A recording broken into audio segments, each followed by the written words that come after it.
Assalamualaikum warahmatullahi wabarakatuh.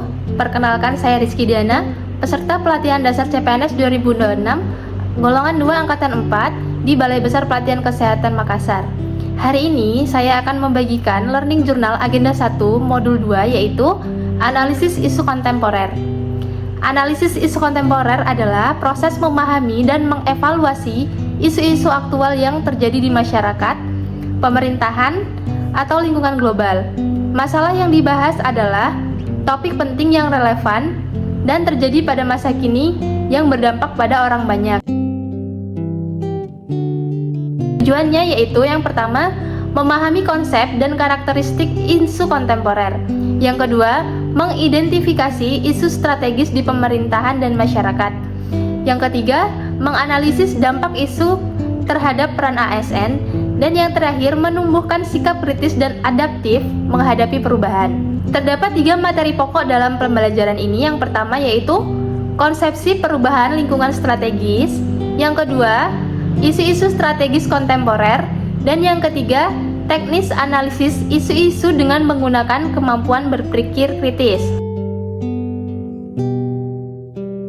Yang pertama yaitu konsepsi perubahan lingkungan strategis. Ada 5 level lingkungan strategis yang dapat mempengaruhi kesiapan CPNS dalam melakukan pekerjaannya sesuai dengan tugas masing-masing, yaitu individu, keluarga, masyarakat pada level lokal dan regional, nasional, dan global. Yang kedua, isu-isu strategis kontemporer. Perlu disadari bahwa sebagai aparatur negara dihadapkan pada pengaruh yang datang dari eksternal juga internal yang kian lama kian menggerus kehidupan berbangsa dan bernegara. Fenomena tersebut menjadikan pentingnya setiap ASN mengenal dan memahami secara kritis terkait isu-isu strategis kontemporer.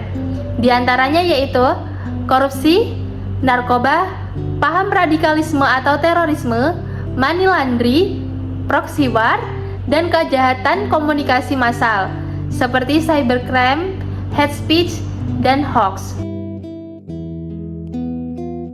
Yang ketiga, teknik analisis isu-isu kontemporer. Di sini kita akan belajar mengenai teknik tapisan isu, yaitu alat bantu penetapan kriteria, misalnya menggunakan teknik tapisan dengan menetapkan rentang penilaian 1-5 pada kriteria aktual, kehalayakan, problematik, dan kekalayakan, atau biasa disebut AKPL. Kemudian teknik USG, yaitu urgensi, seberapa mendesak suatu isu harus dibahas, dianalisis, dan ditindaklanjuti.